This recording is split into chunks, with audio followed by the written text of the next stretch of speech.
faire quelque chose ici et maintenant. Dis Amen. Dis encore Amen.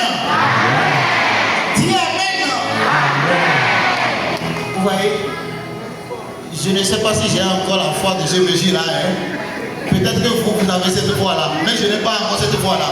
Mais c'est fort, c'est puissant. Et elle l'a fait parce qu'elle est vraiment vivante. Alléluia. Merci maman. Je lui demande de poser encore sa main douce sur chacune de nos vies maintenant. Parce que nous voulons nous abaisser complètement afin que son Fils grandisse en nous au nom de Jésus-Christ de Nazareth. Oui, la Vierge Marie n'a pas de souillure en elle. Lorsque nous ouvrons des portes à Satan, nous devenons orgueilleux. Et les chevaliers élus du 11e degré auront de la facilité sur nous. Lorsque tu commences par ouvrir des portes à travers tes actes, à travers tout ce que nous faisons, nous connaissons, surtout chez nous ici au Bénin, vous savez, dans les loges maçonniques, ils ont des grades. Et ceux-là attendent pour guetter ces moments d'ouverture de nos vies. Ceux qui sont au 11e degré guettent de nuit comme de jour ces moments faibles de nos vies.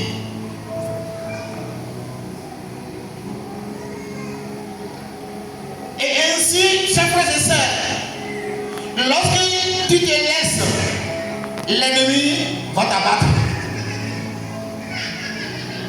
Prenons donc garde. Et je voudrais partager avec vous 9 portes d'ouverture que le monde des ténèbres utilise contre nous. 9 portes d'ouverture que le monde des ténèbres utilise pour chercher à nuire à notre vie. La fontanelle, encore appelée l'auréole.